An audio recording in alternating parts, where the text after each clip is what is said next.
Police have fired water cannon and tear gas at protesters outside the presidential palace in Egypt's capital, Cairo.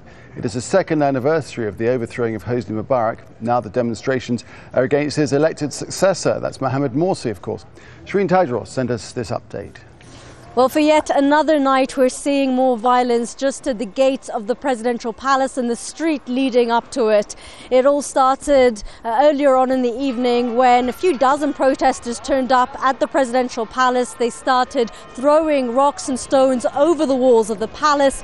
The police quickly responded, first using water cannon and then using rounds and rounds of tear gas for hours, battling it out with the protesters. It wasn't a huge protest on Monday. It was probably about 300 or so people on the streets here because of the anniversary, 2 years since Mubarak's ouster. And we spoke to some of the people on the street. Their message very clear that they want the resignation of Mohamed Morsi and his government. Take a listen to some of what the people told us.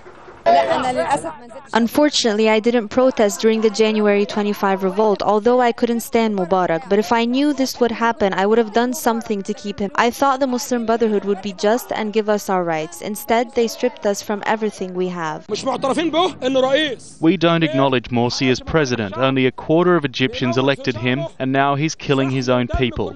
He's causing divisions and hatred among them, and he continues to ignore their demands.